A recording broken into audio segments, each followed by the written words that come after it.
আসসালামু আলাইকুম ওয়া রাহমাতুল্লাহি ওয়া বারাকাতুহু। সুপ্রিয় দর্শক, প্রতিদিনের মতো আজকে একটি নতুন আমল নিয়ে আপনাদের সামনে হাজির হয়েছি।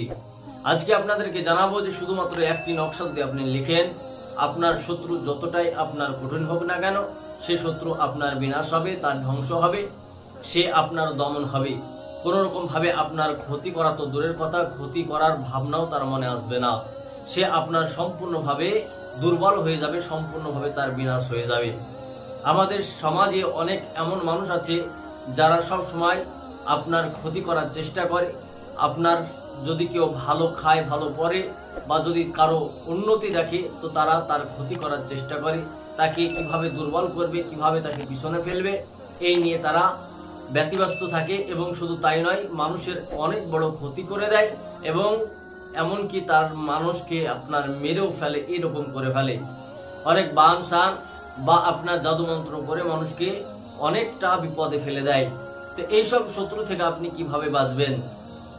এই শত্রুর জন্য আপনার আজকের এই নকশাটি যদি আপনি লিখলে আপনার এই শত্রু আপনার দমন হয়ে যাবে, শত্রু শেষ হয়ে যাবে। এই শত্রু আর আপনার সামনে মাথা তুলে দাঁড়াতে পারবে না। তো কিভাবে আমল করবেন সেটা আপনাদেরকে জানাবো। তার আগে যদি আপনারা আমার চ্যানেলে নতুন হন, অবশ্যই চ্যানেলটিকে সাবস্ক্রাইব করুন, লাইক, কমেন্ট এবং শেয়ার করুন। তো চলুন আমরা জেনে আসি যে কিভাবে আমল করতে হয়, কিভাবে এই নকশা লিখতে হয়। তো নকশা লেখার জন্য আপনার কয়েকটা শর্ত রয়েছে।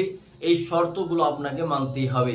যে শর্তের মধ্যে রয়েছে, আপনার কাছে একটা তামার পাত লাগবে এবং এই তামার পাতে খোদাই করে লেখার জন্য আপনার কাছে লোহার কোনো বস্তু যেমন পেরেক বা এরকম কিছু আপনার কাছে লাগবে।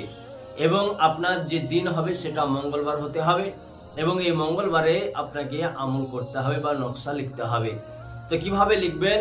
যখন মঙ্গলবার দিন হবে, এই মঙ্গলবারের দিনে আপনি কি করবেন, যে ভালোভাবে আপনি ওযু গোসল করে নেবেন এবং 5 ওয়াক্ত নামাজটা বেঁধে পড়বেন। এবং যখন রাত্রিবেলা হবে, ঈশার নামাজের পর, এটা প্রথম প্রহরে করতে হবে, মঙ্গলবার রাত্রে প্রথম প্রহরে করতে হবে, অর্থাৎ ঈশার নামাজের পরই আপনি বসে যাবেন। বসে যাওয়ার পর কি করবেন, যে আপনার চারপাশে আগরবাতি জ্বালিয়ে দেবেন।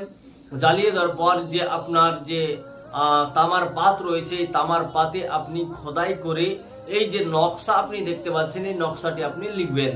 বা আপনি কি করবেন, যদি আপনি তামার পাতে খোদাই করে না লিখতে পারেন, তাহলে আপনি কলমের কালি দিয়েও এই তামার পাতের উপর লিখতে পারেন।